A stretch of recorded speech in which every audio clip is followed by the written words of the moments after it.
Hi everyone, कैसे हैं आप सब। उम्मीद करता हूं कि आप बहुत ही अच्छे होंगे और जो है वो रिवीजन कर रहे होंगे। तो चलिए आइए बिना टाइम वेस्ट किए जो है वो हम क्लास 6 का जो है वो चैप्टर नंबर 2 का जो है वो एमसीक्यू सॉल्व करना शुरू करते हैं। ठीक है, तो चलिए आइए सबसे पहले सवाल की तरफ बढ़ते हैं। तो देखिए सबसे पहला सवाल में क्या लिखा हुआ है कि निम्न में से भोजन के घटक कौन से हैं।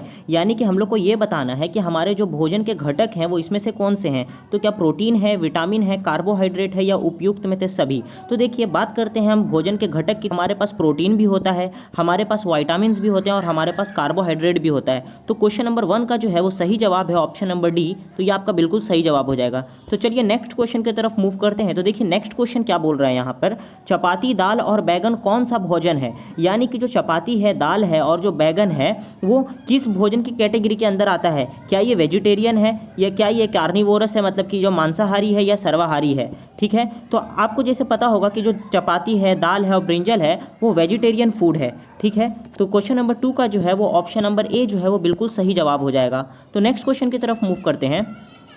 देखिए नेक्स्ट क्वेश्चन में क्या कह रहा है कि जंतु से कौन सा भोजन मिलता है। यानी कि जो जंतु यानी कि एनिमल से हमें कौन सा भोजन प्राप्त होता है। तो देखिए बात करते हैं यहाँ पर दूध, दही, पनीर, घी, मांस, उपयुक्त में से सभी। तो देखिए जो दूध से ही है, जो दूध से ही जो है वो दही बनाया जाता है, दूध से ही पनीर बनाया जाता है और दूध से ही जो है वो घी बनाया जाता है। तो क्वेश्चन नंबर 3 का जो है वो ऑप्शन नंबर डी जो है वो बिल्कुल सही जवाब हो जाएगा।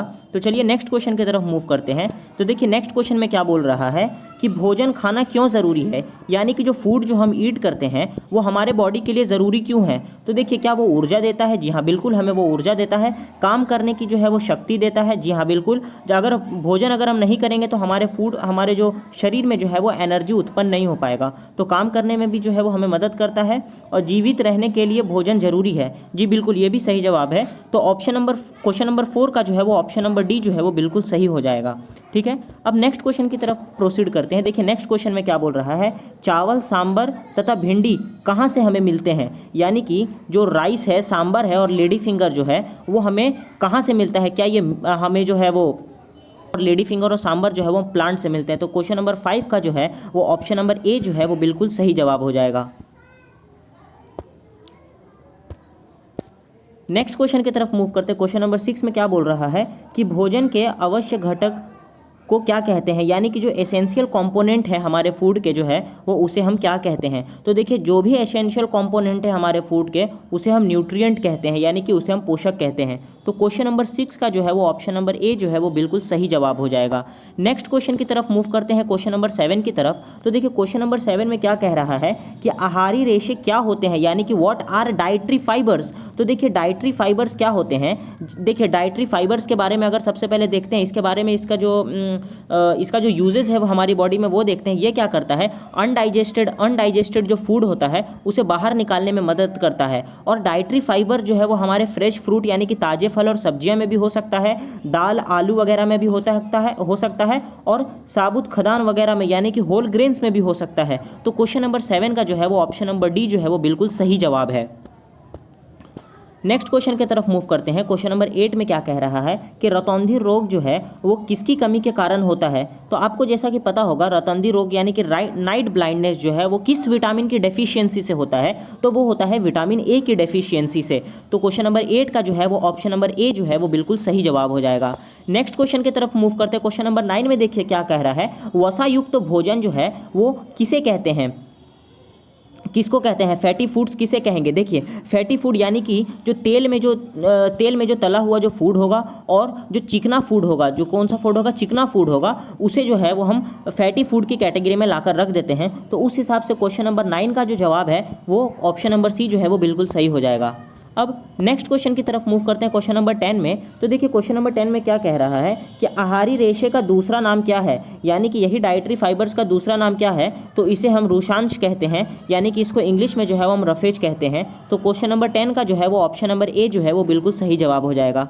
नेक्स्ट क्वेश्चन की तरफ मूव करते हैं क्वेश्चन नंबर 11 में। तो इसमें पूछ रहा है कि प्रोटीन कितने प्रकार के हैं। तो देखिए अभी के लिए याद रख लेंगे कि प्रोटीन के टोटल 6 प्रकार होते हैं। तो क्वेश्चन नंबर 11 का जो है वो ऑप्शन नंबर डी जो है वो बिल्कुल सही है। और आगे की क्लास में हम इस प्रोटीन के जो है वो डायग्राम भी देखेंगे और इसके यूजेस भी देखेंगे और इसके नाम भी देखेंगे। तो चलिए नेक्स्ट क्वेश्चन की तरफ बढ़ते हैं।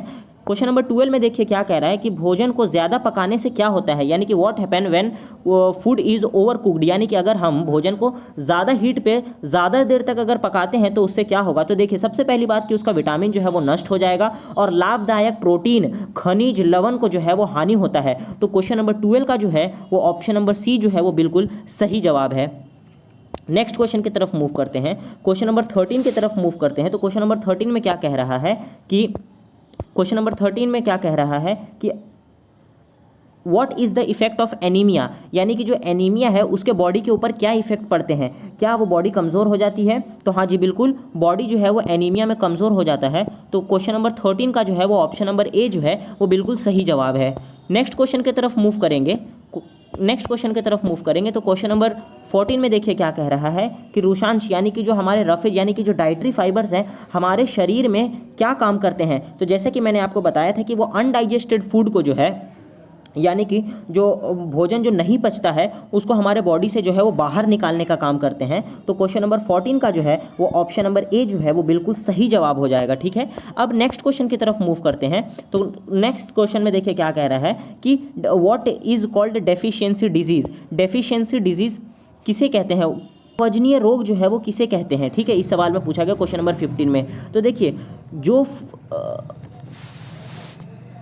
अभावजनीय रोग जो है वो किसे कहेंगे, तो भोजन में किसी पोषक की कमी लंबे अवधि तक रहने से, यानी कि lack of any nutrient in food for a long period of time, या भोजन में पानी की कमी। तो देखिए भोजन में पानी की कमी एज सच जो है वो इतना इंपॉर्टेंट नहीं है, लेकिन हाँ, लेकिन अगर पोषक जो है वो भोजन में अगर लंबे समय से अगर नहीं हो तो जो है वो हमें डेफिशिएंसी डिजीज़ हो सकता है। तो क्वेश्चन नंबर 15 का जो है वो ऑप्शन नंबर ए जो है वो बिल्कुल सही जवाब है। नेक्स्ट क्वेश्चन की तरफ मूव करेंगे। क्वेश्चन नंबर 16 में देखिए क्या कह रहा है कि प्रोटीन युक्त भोजन कैसा होता है। तो देखिए प्रोटीन युक्त भोजन जो है वो हमारी बॉडी में जो है वह वृद्धि का काम करता है, यानी कि शरीर वृद्धक होता है। तो क्वेश्चन नंबर 16 का जो है वो ऑप्शन नंबर सी जो है वो बिल्कुल सही जवाब हो जाएगा। नेक्स्ट क्वेश्चन की तरफ मूव करते क्वेश्चन नंबर 17 में। तो देखिए 17 क्वेश्चन में क्या कह रहा है कि संतुलित आहार जो है वो हम किसे कहते हैं, यानी कि व्हाट इज बैलेंस डाइट। तो देखिए बैलेंस डाइट, बैलेंस से ही समझ में आ रहा होगा कि हर चीज़ का जो मात्रा जो है वो बॉडी में एकदम बैलेंस्ड वे में होना चाहिए। ठीक है, लेकिन बैलेंस डाइट का एक्चुअल डेफिनेशन ये है कि उचित मात्रा में जो है पोषक तत्व होने चाहिए। जो भोजन में उचित मात्रा में जो है वो पोषक तत्व होंगे उसी को जो है वो हम बैलेंस डाइट की कैटेगरी में लाकर रख देते हैं। तो क्वेश्चन नंबर 17 का जो है वो ऑप्शन नंबर ए जो है वो बिल्कुल सही हो जाएगा। नेक्स्ट क्वेश्चन की तरफ मूव करते हैं क्वेश्चन नंबर 18 में। तो देखिए इसमें क्वेश्चन नंबर 18 में क्या कह रहा है कि क्वेश्चन नंबर 18 में क्या कह रहा है कि आयोडीन की कमी, यानी कि जो आयोडीन की कमी होती है, आयोडीन की कमी से हमें कौन सा रोग होता है। तो याद रखेंगे कि आयोडीन की कमी से जो है वो हमें गोइटर होता है। और आयोडीन की कमी से गोइटर क्या होता है, गोइटर जो हमारे नेक के पास जो थायराइड ग्लैंड है उसमें जो है वो सूजन हो जाता है। तो क्वेश्चन नंबर 18 का जो है वो ऑप्शन नंबर ए जो है वो बिल्कुल सही जवाब है। ठीक है, अब नेक्स्ट ये चैप्टर खत्म हो गया, अब नेक्स्ट चैप्टर की तरफ प्रोसीड करते हैं। तो आइए सबसे पहले वहां से एक सवाल उठाते चैप्टर नंबर 3 से कि तंतु किसे कहते हैं, व्हाट इज कॉल्ड फाइबर। तो याद रखेंगे धागे की पतली लड़ियां जिसे जो है वो the thin strand of thread, उसे जो है वो हम तंतु कहते हैं। तो क्वेश्चन नंबर 1 का जो है ऑप्शन नंबर ए जो है वो बिल्कुल सही जवाब हो जाएगा। नेक्स्ट क्वेश्चन की तरफ प्रोसीड करते हैं। तो देखिए क्वेश्चन नंबर 2 में क्या कह रहा है कि एक ही लंबे धागे से वस्त्र बनाने की विधि को जो है वो हम क्या कहते हैं। तो याद रखेंगे उस विधि को जो है वो हम वीविंग कहते हैं, यानी कि बुनाई कहते हैं। तो क्वेश्चन नंबर 2 का जो है वो ऑप्शन नंबर बी जो है वो बिल्कुल सही जवाब हो जाएगा। ठीक है, नेक्स्ट क्वेश्चन की तरफ मूव करते हैं क्वेश्चन नंबर 3 की तरफ। तो देखिए क्वेश्चन नंबर 3 में क्या कह रहा है कि कपास के पौधे को उगाने के लिए उचित मृदा कौन सा होना चाहिए, यानी कि जो कॉटन के प्लांट्स होते हैं उसे ग्रो करने के लिए अप्रोप्रिएट सॉइल बताइए। क्या वो लाल मिट्टी में होता है, काली मिट्टी में होता है, चिकनी मिट्टी में होता है या रेतीली मिट्टी में होता है। तो क्वेश्चन नंबर 3 का जो है वो ऑप्शन नंबर जो बी जो है वो बिल्कुल सही जवाब है, ब्लैक सॉइल में होता है। ब्लैक सॉइल में जो है वो कपास की खेती की जाती है। नेक्स्ट क्वेश्चन की तरफ प्रोसीड करते हैं क्वेश्चन नंबर 4 की तरफ। तंतु से क्या बनाते हैं, तंतुओं से क्या बनाते हैं, कि फाइबर से जो है वो आखिरकार हम बनाते क्या हैं। तो आप याद रखेंगे कि तंतु से जो है वो हम क्या बनाते हैं, तो तंतु से जो है वो धागे बनते हैं, क्या बनते हैं, थ्रेड्स बनते हैं। तो क्वेश्चन नंबर 4 का जो है वो ऑप्शन नंबर बी जो है वो बिल्कुल सही जवाब हो जाएगा। ठीक है, नेक्स्ट क्वेश्चन की तरफ क्वेश्चन नंबर 5 की तरफ मूव करते हैं। तो निम्न में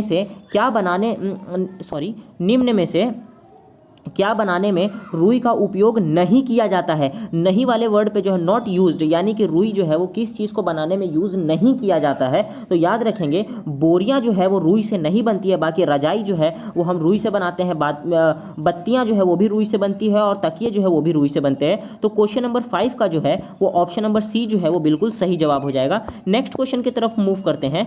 क्वेश्चन नंबर 6 में देखिए क्या कह रहा है कि पटसन तंतुओं को तने से कैसे अलग किया जाता है। जैसे कि हमने पढ़ा था कि जो जूट के जो पेड़ होते हैं उसे जूट फाइबर्स जो हम जो बनाते हैं उसे जो है वो अलग किया जाता है। तो किस तरीके से अलग किया जाता है, तो याद रखेंगे तने को जल में गीला कर कर हाथों द्वारा, यानी कि जो है वो तने को जो है वो पानी में जो है वो डाल दिया जाता है और उसके बाद जो है उसे आगे की तरफ प्रोसेस करवाया जाता है। तो क्वेश्चन नंबर 6 का जो है वो ऑप्शन नंबर सी जो है वो बिल्कुल करेक्ट आंसर हो जाएगा। नेक्स्ट क्वेश्चन की तरफ मूव करते हैं। क्वेश्चन नंबर 7 की तरफ मूव करते हैं। तो 7th क्वेश्चन में क्या कह रहा है कि सबसे लंबा प्राकृतिक तंतु कौन सा है, यानी कि सबसे लंबा लॉन्गेस्ट नेचुरल फाइबर बताइए कि कौन सा है। तो सबसे लंबा जो है वो नेचुरल फाइबर जो है सिल्क थ्रेड होता है। तो क्वेश्चन नंबर 7 का जो है वो ऑप्शन नंबर सी जो है वो बिल्कुल करेक्ट आंसर हो जाएगा। नेक्स्ट क्वेश्चन की तरफ मूव करते हैं। तो देखिए नेक्स्ट क्वेश्चन में क्या कह रहा है कि which is the example of synthetic fibre.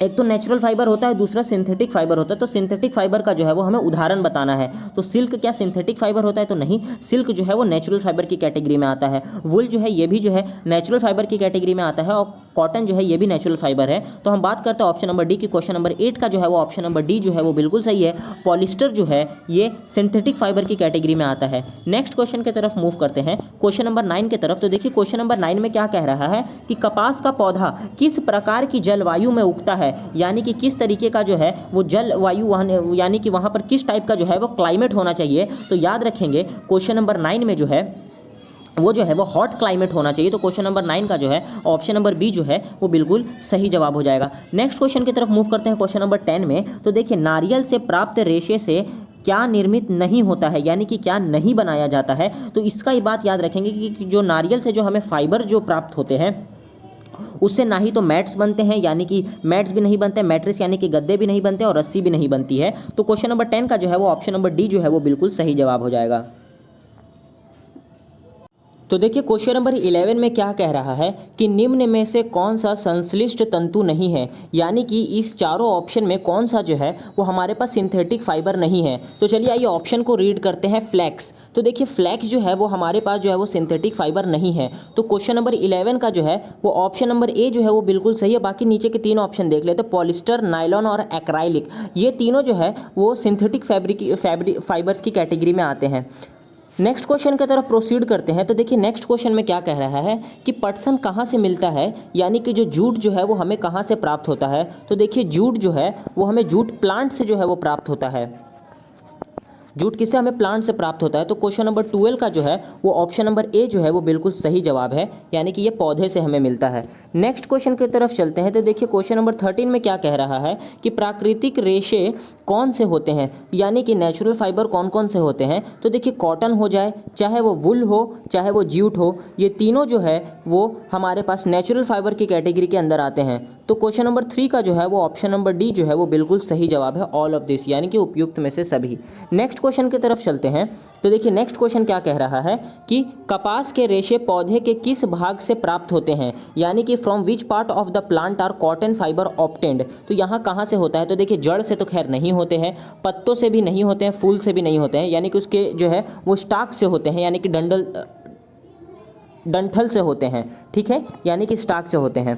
तो क्वेश्चन नंबर 14 का जो है वो ऑप्शन नंबर बी जो है वो बिल्कुल सही जवाब है। नेक्स्ट क्वेश्चन की तरफ चलते हैं क्वेश्चन नंबर 14 में। तो देखिए क्वेश्चन नंबर 14 में क्या कह रहा है कि कपास के रेशे पौधे के किस भाग से प्राप्त होते हैं। तो ये वाला सवाल जो है वो अभी हम लोग ने कर लिया। नेक्स्ट क्वेश्चन की तरफ प्रोसीड करते हैं क्वेश्चन नंबर 15 की तरफ। तो देखिए इसमें क्या है कि कपास गोलक का माप कैसा होता है, यानी कि shape of the cotton ball का जो है वो शेप कैसा होता है। तो वो जो है वो नींबू के जैसा होता है। तो क्वेश्चन नंबर 15 का जो है वो ऑप्शन नंबर बी जो है वो बिल्कुल सही जवाब है। नेक्स्ट क्वेश्चन की तरफ मूव करते हैं। तो इसमें देखिए क्या पूछा जा रहा है कि कपास के बीज से कपास का हटाए जाने को क्या कहलाता है, यानी कि what is the process of removing cotton from the cotton seed is called. तो आप इसको याद रखेंगे कि इसको जो है वो ओटना कहते हैं, यानी कि गिनिंग कहते हैं। तो क्वेश्चन नंबर 16 का जो है वो ऑप्शन नंबर बी जो है वो बिल्कुल सही जवाब है। नेक्स्ट क्वेश्चन की तरफ प्रोसीड करते हैं। तो नेक्स्ट क्वेश्चन में क्या कह रहा है कि रुई की खेती प्राचीन भारत में कहाँ की जाती थी, यानी कि where are cotton cultivated in ancient India. तो आप इसको याद रखेंगे कि कॉटन की खेती प्राचीन भारत में जो है वो गंगा नदी के किनारे की जाती थी, गंगा नदी के क्षेत्र में की जाती थी, in the area of river Ganga. तो 17 का जो है वो ऑप्शन नंबर बी जो है वो बिल्कुल सही जवाब है। नेक्स्ट क्वेश्चन की तरफ मूव करते हैं। तो इसमें कहा गया है कि बुनाई किसे कहते हैं, यानी कि व्हाट इज़ वीविंग, वीविंग किसे कहते हैं। तो याद रखेंगे धागे को एकत्र करके वस्त्र बनाने की प्रक्रिया को जो है वो हम वीविंग कहते हैं, ठीक है। तो क्वेश्चन नंबर 18 का जो है वो ऑप्शन नंबर ए जो है वो बिल्कुल सही जवाब है। उम्मीद करता हूँ कि आपको जो है वो ये MCQ वाला वीडियो जो है वो अच्छा लगा होगा और आपके जो है वो मैक्सिमम सवाल इसमें से बने होंगे। मिलता हूँ मैं आपको इसके नेक्स्ट लेक्चर में, तब तक के लिए जय हिंद, जय भारत।